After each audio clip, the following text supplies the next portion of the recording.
വെളി ഗ്രൗണ്ടിലെ പാപ്പാഞ്ഞിയെ കത്തിക്കുന്നതുമായി ബന്ധപ്പെട്ട വിവാദം പരിശോധിക്കുമെന്ന് മന്ത്രി മുഹമ്മദ് റിയാസ്.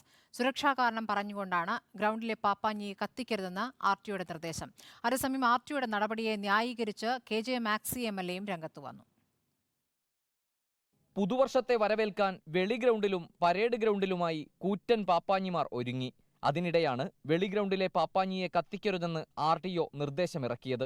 രണ്ടിടത്ത് പാപ്പാഞ്ഞിയെ കത്തിച്ചാൽ സുരക്ഷയൊരുക്കാനുള്ള പോലീസ് ഇല്ലെന്നാണ് വിശദീകരണം. പാപ്പാഞ്ഞിയുമായി ബന്ധപ്പെട്ട വിവാദം പരിശോധിക്കുമെന്ന് മന്ത്രി PA മുഹമ്മദ് റിയാസ്. ഇത്തവണ ഈ ഫോർട്ട് കൊച്ചിയിലെ പാപ്പാഞ്ഞിയെ കത്തിക്കുന്നതിൽ ചെറിയ തരത്തിലുള്ള നിയന്ത്രണങ്ങളൊക്കെ കൊണ്ടുവന്നിട്ടുണ്ട്. അനുമതി നിഷേധിച്ചിട്ടുണ്ട് എന്ന തരത്തിൽ വാർത്തകൾ പുറത്തു. ഞാനിപ്പോൾ എറണാകുളത്തേക്കാണ് പോകുന്നത്. അവിടെ അന്വേഷിച്ചു നോക്കാം എന്തൊക്കെയാണ് അതിന്റെ സംഭവം. അതേസമയം RDO നിർദ്ദേശത്തെ ന്യായീകരിച്ച് KJ മാക്സി MLA രംഗത്തു വന്നു.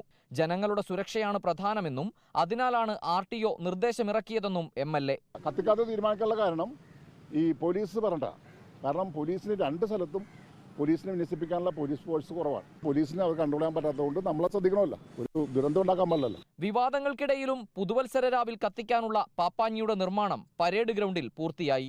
വീഡിയോ ജേർണലിസ്റ്റ് വിജീഷ് CPക്കൊപ്പം reporter Ali Akbar Shah, in reporter, Kochi.